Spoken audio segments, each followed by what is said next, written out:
사회자가 없는 것 같아요. 다음 순서가 아마 정인혜 강사님이 인권센터에서 나오실 텐데 잘 들어주시고.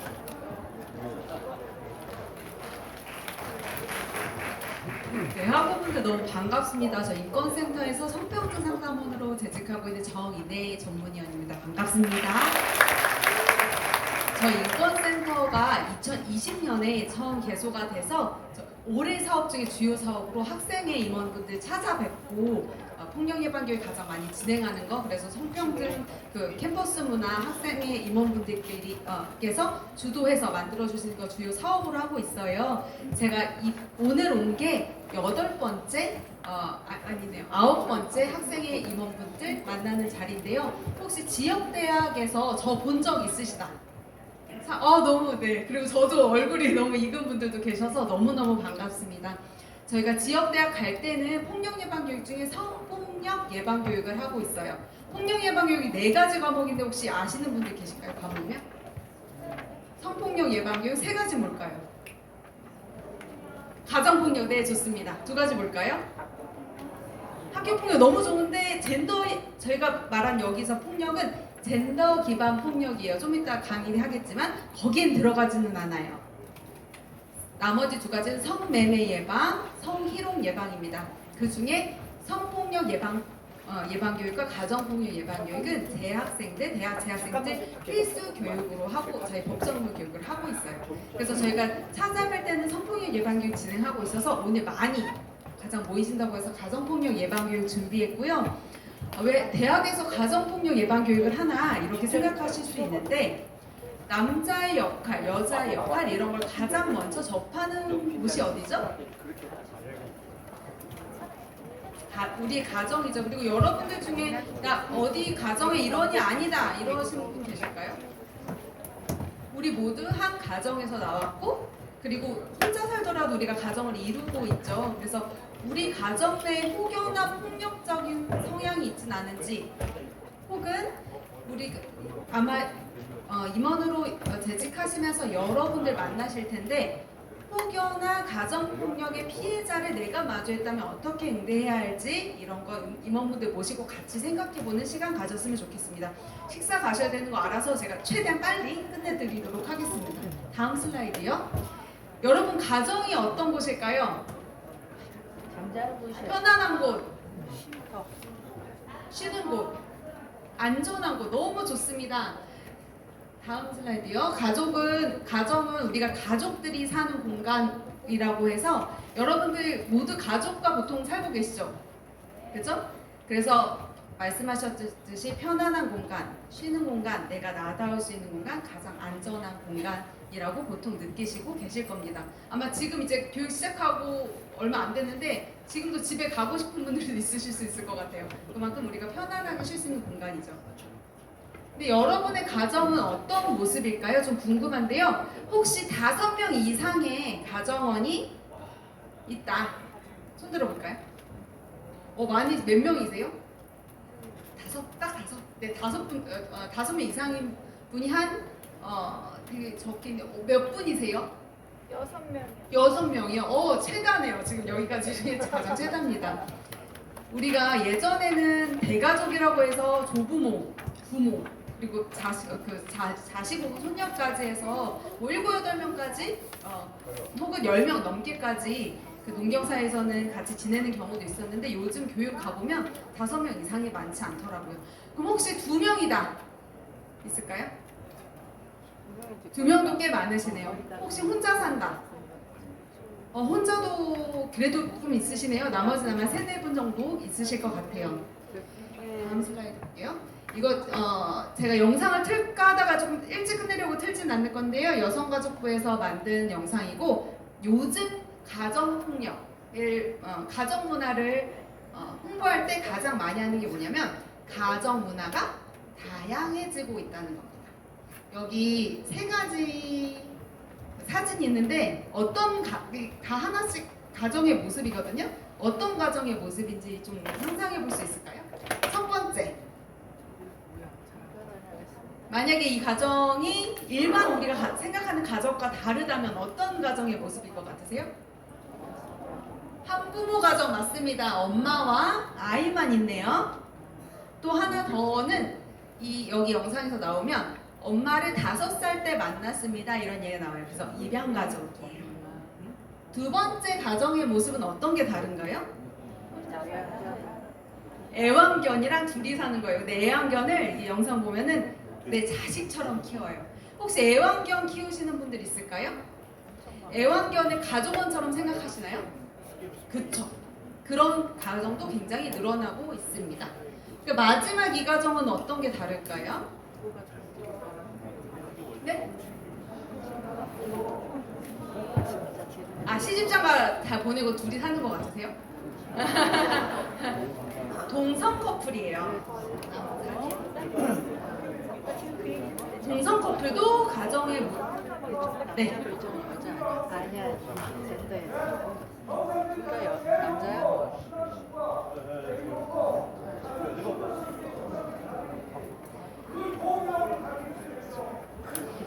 이렇게 말씀하실 수 있습니다.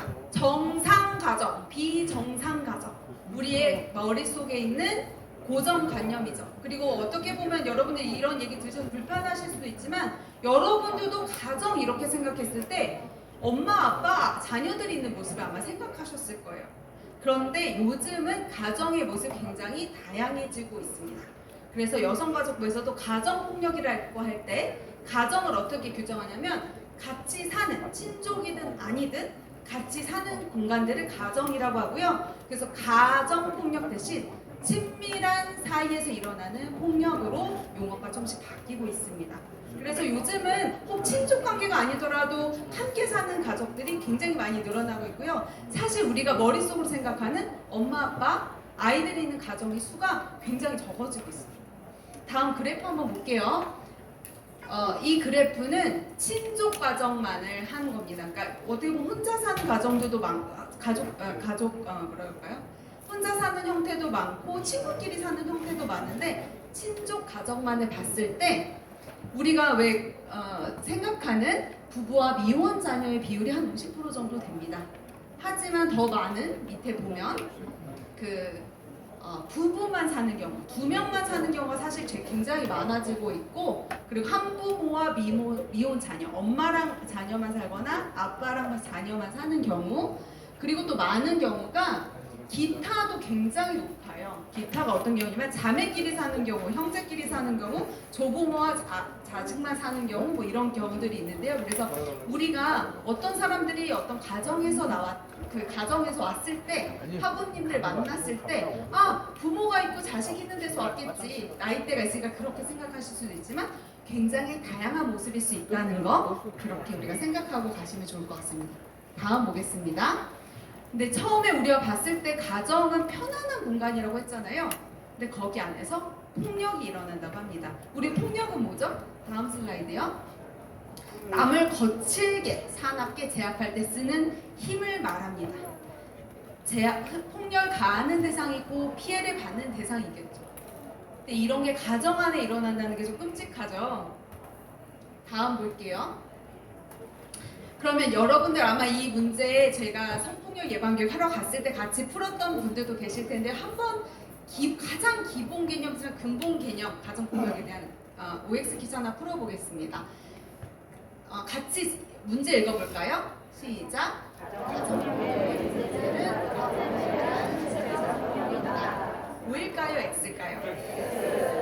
X라고 많이 다 해주셨는데 그러면은 어떤 것 때문에 X인 것 같으세요? 정서적 폭력, 언어적 폭력, 신체적 폭력뿐만 아니라 경제적, 정신적 뭐 이런 폭력들이 포함될 것 같다고 하시는 거죠? 그러면 경제적, 정서적, 그런 신체적 폭력은 가정 폭력의 본질일까요? 자꾸 숙여졌는데 정답 보여드릴게요. X는 정말 맞았고요. 가정폭력의 본질은 가족원에 대한 다음이요. 통제입니다. 아까 잘 말씀하셨듯이 가정폭력의 신체폭력, 정서폭력, 경제적 폭력, 정말 말하기 싫지만 성적 폭력까지 있는데요. 이것은 수단일 뿐이에요. 하지만 가정에서 폭력이 일어났다는 것은 한 가족원이 다른 가족원을 통제할 때 여러 가지 방법을 신체적이나 정서적 이런 폭력을 쓰게 되고, 그래서 가정폭력이 일어나면 여러분들이 되게 끔찍하지만 어떤 가족원이 어떤 가족원한테 성폭력을 당했대라고 하면 우리가 뭐를 보죠? 어떤 성폭력을 당했대. 그래서 폭력의 강도에 굉장히 집중합니다. 그리고 그거를 가정폭력의 피해 정도를 알아본다고 생각하는데요.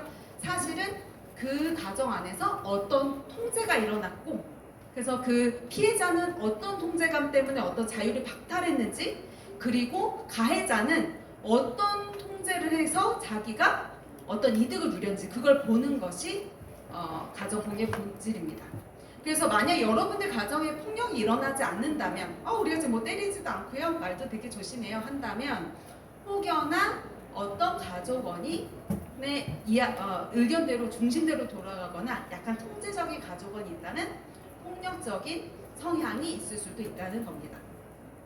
그럼 여러분 여쭤볼게요. 왜 가족에서 통제를 하려고 할까요?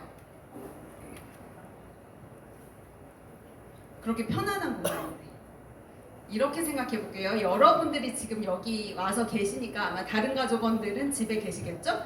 근데 딱 다음날 일어났더니 모든 가족원이 내가 원하는 대로 다 움직입니다. 내가 집에 딱 도착했더니 집을 싹 청소해 놓고요. 내가 원하는 메뉴로 식사 메뉴를 준비해 놓고요. 아이들은 갑자기 밤늦게까지 서울대를 가겠다고 공부를 하고요. 내 파트너는 나한테 막 줄 꽃을 준비해 놓습니다. 이러면 어떨 것 같으세요, 여러분? 너무 좋을 것 같지 않나요? 이 상태가 어떻게 보면은 내가 완전히 내 생각대로 가족원의 통제가 가능한 상황이겠죠. 이처럼 가족이라는 거는 사회의 가장 기본적인 구성단위입니다. 그 가족원들의 생각들을 내가 통제할 수 있다면 어떻게 보면 내 소왕국을 가지게 되는 거겠죠. 그죠? 그래서 굉장히 만족도가 높을 것 같지 않나요? 물론 좋은 상태는 아니지만, 하지만 이거의 반대 상황, 여러 가족원들의 의견을 살피고 소통해가고 내 의견을 좀 죽이더라도 다른 가족원을 들어주는 그런 타협의 과정이 어렵기 때문에 통제가 자주 일어납니다. 다음 슬라이드 볼게요. 그래서 가정폭력이라는 건 여러분들 다른 건 다 몰라도 통제다.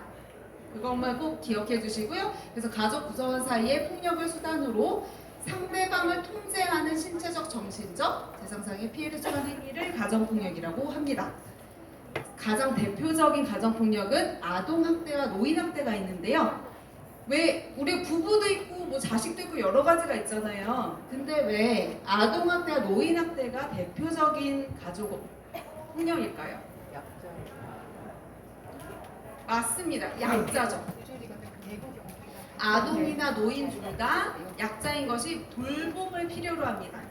그럼 돌봄을 제공할까 말까를 통해서 굉장히 통제가 쉬워져요. 그렇기 때문에 취약한 대상들이라는 거.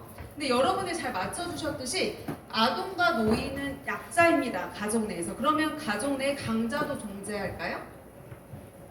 그럴 것 같으세요? 그럼 여러분 가정에서는 누가 가장 강자일 것 같나요? 왜 웃으세요? 본인이신가요 혹시? 아빠? 네, 그럴 수 있겠네요. 그죠? 아마 이거 제가 교육 때마다 가서 물어보면 다 다르게 얘기하시거나 조금 주저하시면 그때 때마다 달라요 하시면서 약간 그런 말씀 하시더라고요. 그래서 아마 상황마다 좀씩 다를 수도 있을 것 같아요. 하지만 가족 내에 이렇게 권력 구조가 존재할 수 있다는 거 그렇게 알고 가시면 좋을 것 같아요. 다음이요. 그래서 가정폭력이 그럼 얼마나 이루어지고 있나, 이거를 파트너 사이에, 그러니까 남자친구 여자친구 사이거나 혹은 그 부부 사이에, 그러니까 동거하는 파트너 사이에 혹시 폭력을 지난 1년 동안 경험한 적이 있냐고 설문을 해봤습니다. 이게 2022년도 자료인데요. 저희가 가정폭력 가정폭력 관련돼서는 2년마다 통계가 나와요. 그래서 지금은 가장 최근 자료거든요. 아마 2024년도 것도 곧 나올 거라고 기대를 합니다. 근데 몇 프로가 있다고 했냐면 8.8%. 평생 동안 받아본 게 아니고 지난 1년 동안 내가 내 파트너한테 폭력이라고 하는 것들을 경험했다. 8.8%. 그러니까 지금 여기 몇 분 계시죠?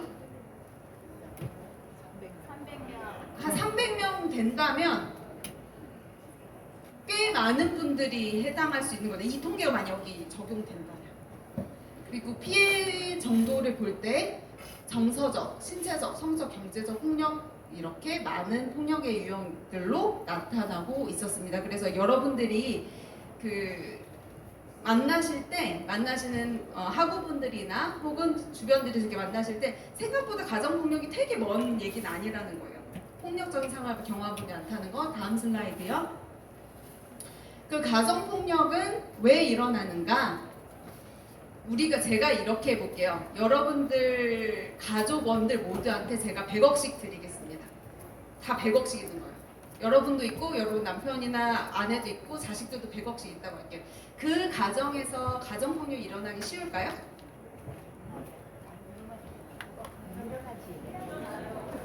일어나요. 어떤 거에서 좀 일어나기 쉬울 것 같아요? 돈이 많다. 가족은 모두 이게. 좀 더 받고 싶어 하실 수 있어요. 그런 재산 분쟁이 일어날 수도 있겠네요. 그치만 그럴 때 내가 이 가정이 싫어. 그러면은 혼자 독립할 수 있는 충분한 여건이 되죠. 그죠? 그래서 불안정한 경제적 지위가 가정폭력의 요인이 됩니다.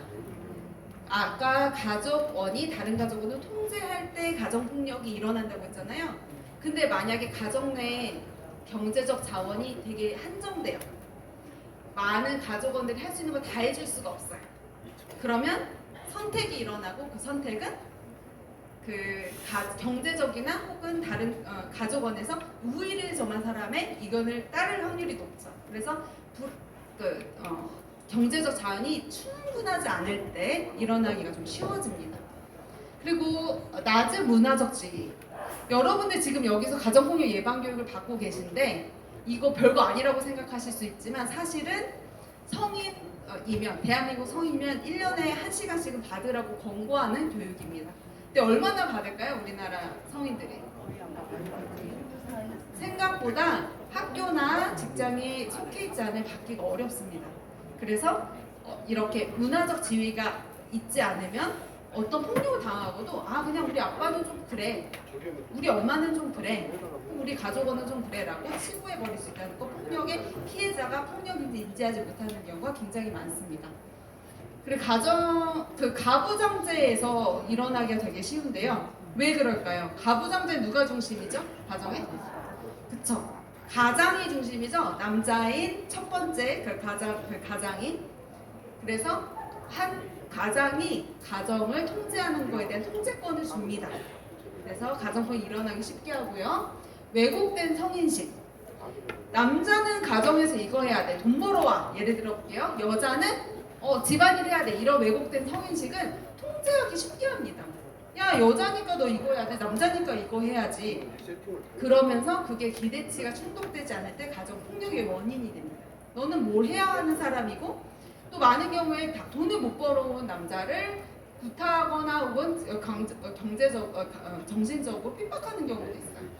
이런 식으로 누가 무언가를 해야 된다. 공동의 일이 아니라 성별로 이거는 이 사람 일이다라고 하는 순간 가정에는 누군가 뭘 해야 된다고 하는 메시지가 있죠. 그걸 통제하기 쉽게 된다는 거. 그래서 그리고 유형 같은 경우 아까 잘 맞춰주셨는데 신체적, 경제적, 성적, 언어적 폭력들이 있고요. 이거는 꼭 하나만 일어나지가 않습니다. 정서적 폭력과 성적 폭력, 신체적 폭력, 경제적 폭력이 다 일어나기도 중첩돼서 일어납니다. 다음 슬라이드요. 그래서 경제적 폭력이 조금 낯설 수도 있는데 가정폭력으로 처벌된 사례 중에 어떤 게 있냐면 생활비를 안 주는 거예요. 내 말 안 들으니까 돈을 주로 벌어오는 사람이 가족원이 돈을 안 준다. 너 내 말 안 들으면 돈을 안 준다 라고 한 것도 가정폭력 사례로 처벌을 받았습니다. 그리고 정말 끔찍하지만 성적 학대 그런 가정에서는 신체적이나 정서적 폭력도 중첩돼서 나타나죠. 다음 슬라이드요. 그래서 이제 가정폭력 특성을 조금 요약해 보면 세 가지인데 중첩성, 폭력의 유형도 중첩되고요. 그리고 대상도 좀 중첩됩니다. 예를 들어 볼게요. 가정 내에서 아동 학대가 진짜 심했던 거예요. 그래서 그 아동을 분리합니다. 그러면 가정폭력이 끝날까요? 다음 약자로 치환돼서 또 나타나는 경우들이 있습니다. 그래서 가정 내에 그 권력 구조가 이미 견고한 경우에는 한 대상을 보호하는 것만으로 충분치 않을 수 있고, 노인학대나 아동학대가 있다, 예를 들어 약자인 대상이 있다, 그러면 같이 일어나는 경우도 굉장히 많습니다. 그 지속 반복성, 한 번 가정 구조가 그렇게 일어나요. 지속되고 반복된다는 거. 그래서 여러분들이 혹여나 어느 가정이 폭력이 일어나고 있다는 걸 눈치채셨다면 굉장히 안에서 오랜 기간 동안 굶어왔을 가능성이 있습니다. 그 은폐성, 우리 아빠가 날 때렸어요. 제가 그러면 바로 가서 제가 경찰에 신고할까요? 어려워지죠. 가족원이기 때문에. 그죠? 그래서 은폐되는 경우도 많고, 그리고 폭력의 대상자가, 그 피해자가 폭력이 아닌 경우도 많이, 폭력인지 인지하지 못하는 경우도 많고, 경제적 지원을 가해자한테 받는 경우여서 그 처벌해달라고 하기 어려운 경우도 있습니다. 일례로 아빠한테 한 9년 동안 성폭행을 당했던 초등학교 때부터 피해자가 있었어요. 그분이 경찰서에 가서 고발을 합니다. 그때 뭐라고 말하냐면, 근데 저를 성폭행하지만 않으면 이 사람을 감옥에 보내주지 말아주세요 라고 말한 이유가, 만약에 감옥에 보내면 우리 엄마랑 내 동생들이 먹을 게 없어집니다. 살 방법이 없습니다 라고 했던 사례도 있습니다. 근데 이거는 누구한테도 그렇게 가스라이팅을 받아왔겠어요? 아빠 엄마한테 아빠에게 받아왔겠죠. 가해자한테 내가 없으면 너는 아무것도 아니구나, 혹은 우리 가족은 끝난다, 이런 식으로 받아왔겠죠. 그래서 은폐성이 있다는 거. 그 다음 슬라이드요. 그럼 여러분들이 가정폭력 피해자를 학교 생활을 하시다 만났습니다. 그럼 어떻게 해야 될까요? 정말 뻔한 말일 수 있지만 이야기 들어줘야 되고요. 방관하지 않고 개입해야 되고, 왜냐면 우리가 느꼈다면 굉장히 심한 경우일 거예요 아마. 그리고 필요한 지원을 생각하고 문제에서 벗어날 수 있도록, 다 복잡한데 하나만 기억하셨으면 좋겠습니다. 1366. 1366이 그 여성 긴급 전화거든요. 근데 여성 남성 상관없어요.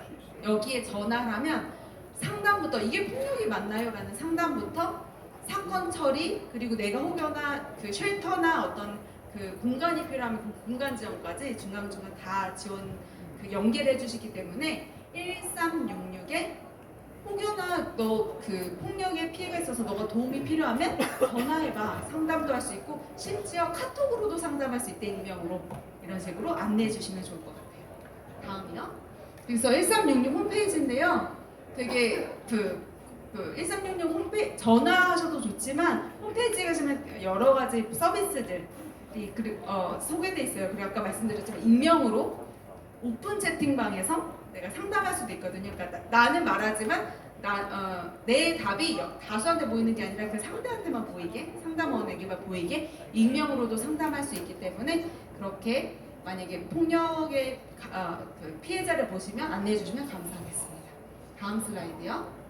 그리고 이거 1366 안내라 그러면 그거를 받으신 분들, 피해자분들이 뭔가 이거를 내가 전화하는 순간 큰 사건화 될 것 같아서 주저하세요. 마치 경찰에 신고하는 것처럼. 근데 그게 아니라, 이게 폭력이 맞을까요? 혹은 제가 이런 게 두려운데 이거 어떻게 대응하는 게 좋을까요? 이런 대응부터 모든 것들을 다 상담받을 수 있거든요. 그래서 걱정하지 말고 상담 받으시라고 안내드립니다. 다음이요. 그리고 뭐 가정폭력 상담소다 혹은 지원 쉘터다, 이런 것들이 전국적으로 퍼져 있는데, 물론 개수가 부족하지만 이거 다 아실 필요가 없는 게, 1366에 내가 그게 필요한 상태다 그러면은 바로바로 연결해 주시니까 1366만 기억 부탁드립니다. 다음 슬라이드요. 근데 조금 이야기를 확장해 보겠습니다. 여러분들이 우리 아마 영상에서 그냥 길거리에서 지나다닐 수 있는 평범한 사람들이 손을 잡고 게임을 하나 시작을 해요. 그리고 질문이 던져집니다. 그러면서 질문에 해당하는지에 따라서 앞으로 가거나 뒤로 가는데요. 그러면서 좀씩 열이 흩어져요. 영상을 보시면서 나는 만약에 이 게임에 참가했다면 앞에 있었을까 뒤에 있었을까 조금 생각해 보시면서 보셨으면 좋겠고요. 그리고 조금 중간 지나가면 질문이 좀 빨라져요. 그래도 그냥 상상으로만, 꼭 정확한 위치를 않더라도 함께 참여한다는 생각으로 보면 좋겠을 때, 제가 오늘 시간이 많지 않을 거라서 중간에 좀 끊을게요. 영상 이거 틀어주세요.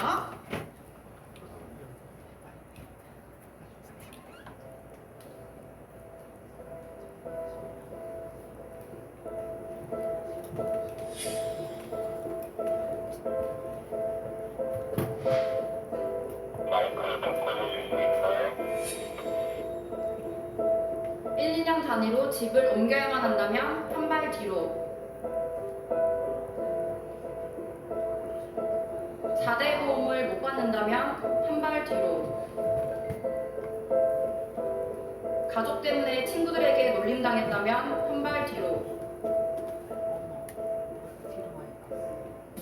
결혼 혹은 출산으로 경력단절이 두렵다면 한 발 뒤로.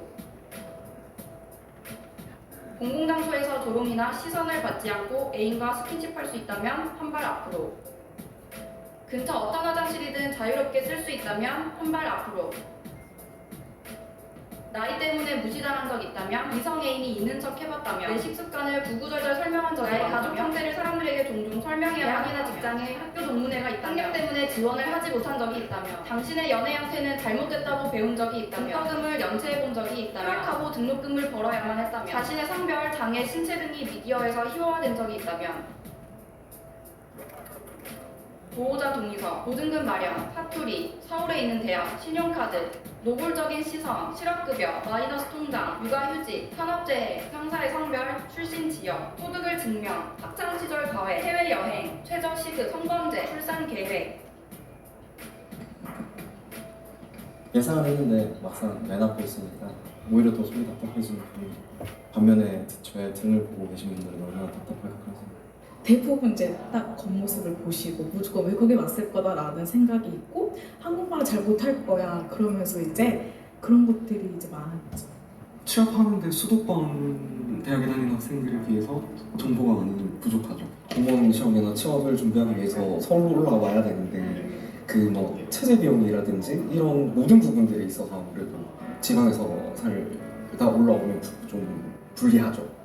장애인 성소수자이고 수급자인데 현재 나의 위치가 정말 이렇구나 하는 생각을 많이 느꼈고 장애 등급제와 고용의무제가 폐지되어야 된다고 생각하고요. 의료비 지출이 수급비보다 초과하는 상태인데 굉장히 지원받을 수 있는 게 적어요. 그래서 공공의료에 가까운 지 시스템과 의료보건 시스템이 갖춰졌으면 좋겠고 맨 끝이네요. 저 여기까지 그 볼게요. 질문을 받았을 때 더 뒤로 갈수 영상 여기까지 볼게요. 자. 네, 여러분 보셨을 때 어떠세요? 조금 좋은 지원 체계를 받을 수 있는 분은 아마 앞에 있으셨을 거예요. 그렇죠? 해외여행도 갈 수 있고 내 성적 지향을 드러내는데 꺼리낌이 없고, 그죠? 그리고 내 신체를 나타내는데 불편함이 없고. 근데 맨 뒤에 있으신 분은 어떻죠? 내 상태를 구구절절 설명해야 되거나 내 생존권이 위협받는 상황들. 뒤에 가면은 이제 장애인분들이나 이런 분들이 고용 기회가 없다 이런 것들 나오는데요. 여러분들은 아마 여기 오시고 진짜 나이가 들어서도 혹은 어떤 나이 때인지 모르겠지만 교육에도 힘을 쓸 수 있는 여력이 있으신 분들이잖아요. 아마 앞에쯤에 있으셨겠죠. 이걸 말씀드리고 싶은 이유가 가정폭력이 발생하면 우리가 그 가정폭력의 가해자를 굉장히 악마하고 어떤 저 사람을 어떻게 좀 통제했어야 되는데 저 사람을 처벌했어야 되는데 라고 보는 경우가 많습니다. 하지만 아까 말씀드렸듯이 정말 우리가 사회적인 그 받을 수 있는 서비스나 제재가 충분했다면 모든 가정에 충분했다면 이렇게 통제를 하면서 우리가 어떤 가족은 한 명이 그 자신의 이익을 위해서 독점할 필요가 없었을 수 있고 또 은폐될 시 않았을 수 있겠죠. 모두 그 교육의 기회나 이런 것들이 공평했다면. 그래서 우리가 어떤 가족의 가정 폭력이 발생했을 때 가해자에 집중할 게 아니라 우리 사회가 이걸 왜 가능하게 했지? 내가 누리고 있었지만 그 가정이 못 누리는 건 뭐였을까? 이 은폐가 가능하게 한 이 사회 시스템은 무엇이었을까라고 조금 거시적 관점에서도 한번 보는 시각을 가졌으면 좋겠습니다. 다음 슬라이드요. 우리가 처음 교육 시작할 때 가정 폭력의 본질은 가족원에 대한 뭐라고 했죠? 통제라고 했습니다. 그럼 하나 질문 더 드릴게요. 다음 슬라이드요. 가정폭력의 반대말은 뭘까요? 여러분들의 언어로 한번 표현해 볼까요? 존중, 배려. 조금만 크게. 존중하고 배려. 네? 존중하고 배려하고. 배려 좋습니다. 다른 또 어떤 게 있죠? 소통 너무 좋습니다. 배려하고 소통하는 것 또 뭐가 있을까요? 네? 사랑 너무 좋습니다. 네? 존중 너무 여러분들 교육의 핵심을 잘 이해하신 것 같아요.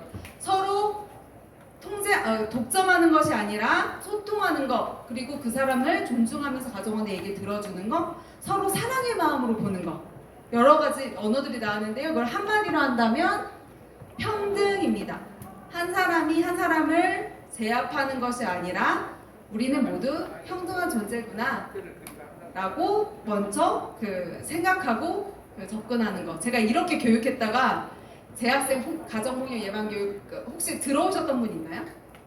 온라인으로 저희가 진행했었는데 호되게 수강생분들한테 원성을 받았습니다. 아니 부부, 가족 내에서 다 역할이 다른데 그럼 애들이랑 부모랑 똑같이 해야 된단 말이에요. 어떻게 평등하단 말을 쓰실 수가 있어요? 이러면서 교육에서 굉장히 어떤 분이 항의를 했습니다.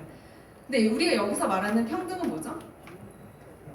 가정 내에서 어떤 선택을 할 때 어디에 거주할까, 어떻게 돈을 배분할까 이런 걸 할 때 모두 똑같은 발언권이나 선택권을 가지고 있다는 게 아니라 그게 소통되는 방식. 야, 부모가 여기 살아야 되니까 너 여기 이렇게 해가 아니라 물어보고 이런 결정을 했으면 같이 이해될 수 있도록 소통하는 방식. 그게 훨씬 중요합니다. 사실 결과보다 그 소통 과정이 중요하거든요. 그런 의미의 평등이라는 거 알아두셨으면 좋겠습니다. 그래서 평등한 관계를 만들어가기 위해서 상대방을 통제해도 될까요? 네, 통제하지 않는 거, 가족 간의 원활한 소통을 위해 노력하는 거. 사실 가족 간의 대화가 제일 어려운 것 같아요. 저도 제 가정에서 느끼고 있고. 하지만 소통하려고 노력하는 거, 그리고 평등한 관계임을 인식하고 상대방을 존중하는 언어 습관 기르고 성역한 고정관념이 내가 혹시 있진 않은지 보고 버리는 것입니다. 다음이요. 이제 가정폭력 예방교육 1년에 한 번씩 받아야 된다고 했잖아요. 1시간씩. 그러니까 여러분들 지금 받으신 건데요. 그럼 왜 매년 받아야 될까요? 라는 것에 대한 답을 맨 마지막 짧은 영상 보면서 같이 생각해 보겠습니다. 이게 한 10년쯤 전에 여성가족부랑 경찰청이 이렇게 합쳐서 가정폭력 예방교육 홍보자료로 1분짜리 캠페인송 만든 거거든요. 그러니까 우수자료로 선정됐던 거고요. 한번 보시면서 여러분들이 지금 시점에서 시각에서 폭력예방교육 자료 이거 어떤지 평가자라고 생각하시고 어떤 점은 좋다, 어떤 점은 안 좋다 한번 생각하셔서 볼게요. 영상 틀어주세요.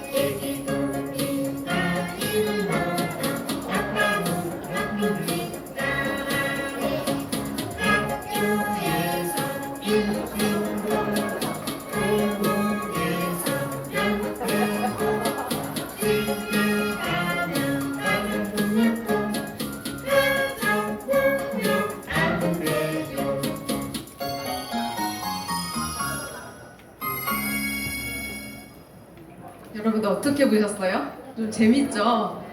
이 영상의 좋은 점 어떤 걸 네? 보고 배운다. 그쵸? 이해가 진짜 빠르죠? 이거 아마 폭력이 이렇게 연결돼서 이어진다는 거 말하는 영상인 것 같은데 그 1분 안에 여러분들 너무 내리박히지 않나요? 따라하기도 쉽고 좋습니다. 또 좋은 점 뭘까요? 재밌다. 그럼 여러분들 안 좋은 점은 어떤 것 같으세요? 혹여나 비판적으로 보시는 게 있다면 성차별인 것 같으세요? 어떤 부분이 성차별인 것 같으세요?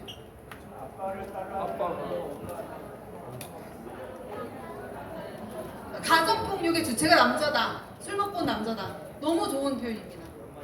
또 있을까요? 엄마가 집안일한다 성보정관요 너무 잘 맞추셨습니다. 여러분들 이 영상이 그 만들어진 8년 뒤에 폐기되면서 추천 동영상 폐기되면서 어떤 영상을 쓰이고 있냐면 강사들한테 이런 자료는 폭력 예방 교육으로 활용하면 절대 안 된다 라는 예시로 쓰이고 있습니다. 어떤 점인지 본다면 잘 맞춰주셨듯이 정상 가족의 이데올로기에 있어요. 무슨 말이냐면 가정의 모습이 어떻게 묘사되죠? 아빠는 밖에 일을 나가고 일 스트레스 때문에 술을 먹었어요. 폭력에 정당성을 줍니다. 술 먹은 남자. 그리고 꼭 술 먹은 남자가 폭력을 하나요? 가정 폭력의 그건 너무 다양하지만 술 먹은 아빠가 했을 것이다. 밖에 일하고 온 스트레스 때문에 이런 서사를 가지고 있죠. 또 뭐죠? 엄마는 집에서 일을 합니다. 여러분들 집에서 일만 하는 여자가 요즘 얼마나 있을까요? 그래서 그리고 자식이 있습니다. 그 정상 가족이라는 그 틀을 벗어나지 못했고요. 그리고 폭력의 모습을 어떻게 폭력이 전해지는지를 말하는데 아빠는 밖에서 술을 먹고 스트레스 받아서 옵니다. 그래서 엄마는 어떻게 폭력을 전해주냐면 여기 가사에 엄마는 못 참아라고 나와요. 그럼 엄마가 참아야 되나요? 폭력이 있었을 때 엄마는 꼭 참아야 될까요? 보호해야죠. 사실 어떻게 보면 가정폭력 묵인하라고 이야기하고 있죠. 더 끔찍한 거는 가정폭력에 많은 피해 아동들이 있습니다. 그 아이들에게 너는 일진공과 변태곰이 될 거라고 그런 시각을 씌우고 있죠. 그래서 폐기된 영상이에요. 말씀드리고 싶은 게 뭐냐면 8년쯤 전에는 10년쯤 전에는 이 영상이 우수 자료로 쓰였지만 지금 시점에서는 절대 안 된다는 거죠. 그래서 여러분들이 나는 우리 가정은 너무 평안하고 가정폭력 내가 알겠어 통제인 것도 알겠어가 아니라 흐름에 따라서 가정의 모습은 너무 변화합니다. 그래서 매년 요즘 어떤 이슈가 있지? 인권센터에서 폭력 예방교육 진행할 거니까 조금 관심 가지고 봐주시고요. 그래서 교육 필요성이 매년 있다는 거 꼭 이해해 주셨으면 좋겠습니다. 오늘 짧은 교육 마치겠고요. 그리고 한 가지만 부탁드릴게요. 저희 폭력 예방교육 진행하면서 학생회 분들한테 민원 전화나 혹은 어떤 사건 의뢰로 저한테 전화를 많이 하시는데 혹여나 교직원분들의 어떤 상황이 있을 때 이런 건 어떻게 교육이 되고 있나 궁금하실 때 전화하셔서 교육 요청하실 수 있거든요. 이런 지역관에 혹은 이런 본관의 이런 부서에서 이런 부분은 학생 응대에서 성적으로 문제가 있는 거다. 이런 언어나 행동은 그런 것들 교육 요청하실 수 있으니까 적극적으로 부탁드리고요. 그리고 학생의 활동에서도 여자는 이래 남자는 이래 그런 시각을 가지지 않고 그리고 우리가 여기 공부하러 온 거잖아요. 연애하러 온 것도 아니고요. 혹은 연애가 일어나도 그건 개인의 일입니다. 우리가 뭐라고 할 수 있는 건 아니죠. 그래서 언어적으로 우리가 좀 성숙하게 지성인으로서 서로 다가가자는 거 말씀드리겠습니다. 이상으로 교육 마치겠습니다.